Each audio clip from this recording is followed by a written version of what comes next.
경매가 단발성으로 볼 때는 괜찮은데 수백 건을 해 나가야 큰 부자가 된다라는 관점에서 보면요. 경매라는 이 게임, 이 플레이를 운영하는 어떤 테크닉이 굉장히 중시됩니다. 그게 이제 자산 운영하고 관련된 거죠. 그래서 첫 타에 또는 두 번째 타에 어떤 물건을 어떻게 선택하느냐가 또 다른 결과를 만들어낸다는 것이죠. 그 굉장히 중요한 거죠. 우리가 요리할 때 라면 하나를 끓여도 라면 전문가들이 그러죠. 라면을 넣을 때 스프를 먼저 넣어라. 이런 말씀 하시잖아요. 물은 끓는 점이 100도인데 스프를 넣게 되면 끓는 온도가 꽤 올라가죠. 100도보다 높다고 합니다. 그러니까 물이 더 높은 온도에서 끓기 때문에 라면 면발이 순식간에 잘 익는 것이죠. 낮은 온도에서 끓이면 라면이 퍼지죠. 네, 그런 것처럼 이렇게 라면을 먼저 넣느냐 스프를 먼저 넣느냐 이런 사소한 라면 같은 음식에서조차도 순서가 굉장히 중요하다는 것을 아시듯이 어떤 경매라는 거를 할 때도 과연 내 집 마련하고 남은 돈으로 투자를 할 것이냐, 투자를 하면서 내 집 마련을 할 것이냐, 오래 살 집을 보고 내 집 마련을 살 것이냐, 잠시 거칠 수단으로 내 집 마련을 하고 투자를 할 것이냐. 이런 동기에 따라서 고르는 물건이 천지 차이로 바뀌고, 여러분들이 그런 어떤 계산을 하느냐에 따라서 여러분들이 투자할 때 나타나는 물건의 규모가 달라지기도 한다는 것이죠. 그렇죠. 여러분들이 그 투자하는 물건은요, 지속적으로 흐르는 물과 같습니다. 계속 흘러가는 거죠. 그럼 내가 어떤 동기를 가지고 어떤 마음을 내는 그 타이밍이 맞아 떨어질 때 좋은 물건을 만날 수도 있고 별로 안 좋은 물건을 만날 수도 있는 것입니다.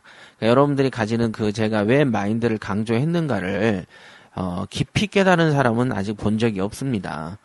어떤 마음이냐에 따라서요, 그 타이밍이 굉장히 중요하다는 거, 하여간 그, 때를 모르잖아요. 그러면은, 능률이 안 오르고 실적이 오르지 않습니다. 여러분들은 나름대로 투자의 때를 결정하시죠? 내 생각에는 이때가 긴 것 같고, 지금은 형편이 이러니 다음에 그럴 것 같고, 이런 생각들을 하시죠? 예.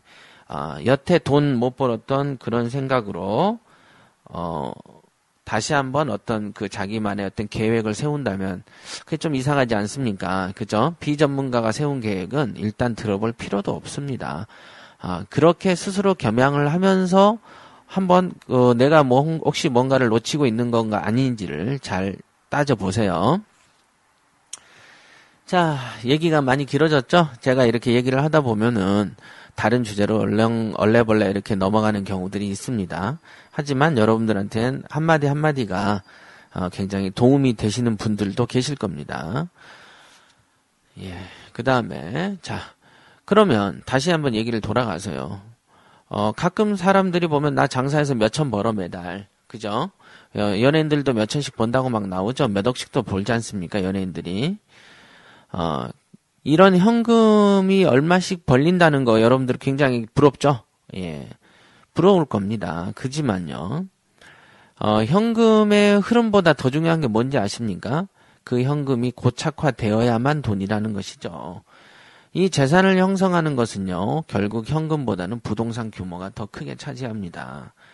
현금은 어찌됐든 물가가 상승하기 때문에 전기세, 수도세, 지하철, 택시비, 공과금, 과자값 다 오르죠. 그런데 전세를 산다면 여러분들이 그 전세나 어떤 적금을 들어놓은 돈들은요, 그만큼 재산 가치가 점점 야금야금 줄고 있다라고 보시면 됩니다.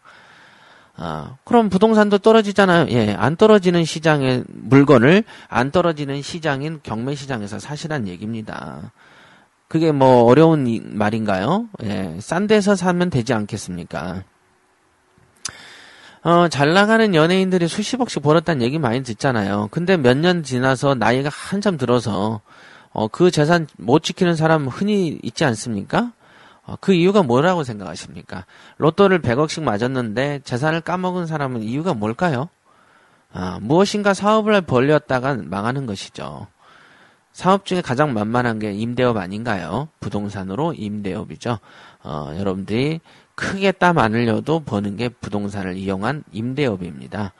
물론 경매를 통해서 나타날 수 있는 모양새는 천차만별인데 그 중에 한 가지가 임대업이라고 생각을 하십시오.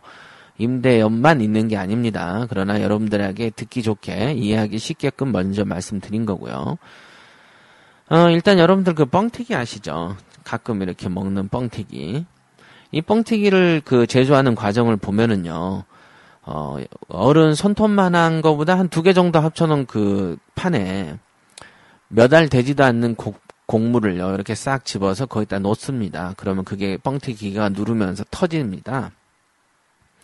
그럼 애기 얼굴만한 뻥튀기가 탁 튀어나오죠. 바로 이런 겁니다. 이 경매라는 게 어떤 거냐면요. 여러분들이 어떤 방식으로든 형성된 재산을 튀겨버리는 시장이에요.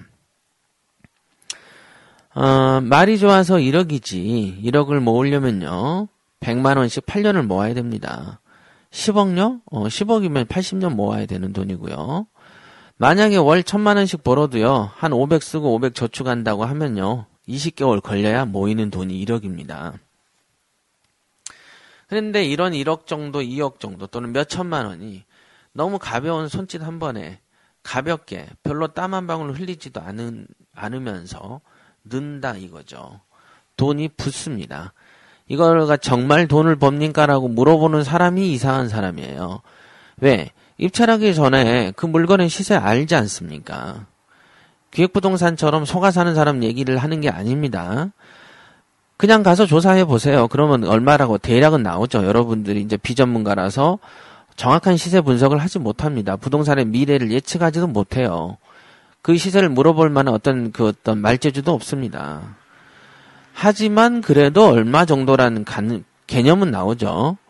그거보다 싸게 사면은 예를 들면 1억 빼기 7천 그럼 얼마입니까? 3천 아닙니까?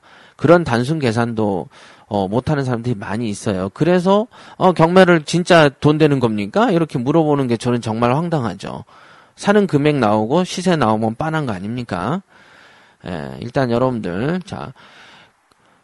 그러고 누군가 그러면요 물어보죠. 법원 경매가 대박입니까? 그저 그런 재테크입니까? 라고 말을 하면은요 분명히 저는 대박입니다 이렇게 얘기를 할 겁니다. 제가 과거에 왜 한 번에 10억, 20억씩 딱딱 현찰로 붙는 그런 로또가 나는 안 맞는지에 대해서 농담 반, 진담 반 이렇게 저희 부모님한테 얘기한 적이 있어요. 그랬더니 저희 어머님이 하는 말씀이 그래요. 기한이 네가 지금 낙찰받는 그런 물건들이 그게 로또 아니냐. 그죠? 어떤 거는 10억은커녕 한 4, 50억 이상의 차익이 난 물건도 있습니다. 그러면 그거야말로 로또 1등을 2번, 3번 한 거 아니겠습니까? 근데 저는 그런 관점에서 생각을 못했어요. 듣고 보니 그렇죠. 1억씩 남기는 게 어디 한두 개입니까? 때로는 한 푼 투자하지 않고서도 한 5, 6천씩 남기고 매월 한 50만 원씩 남기는 그런 물건도 있습니다.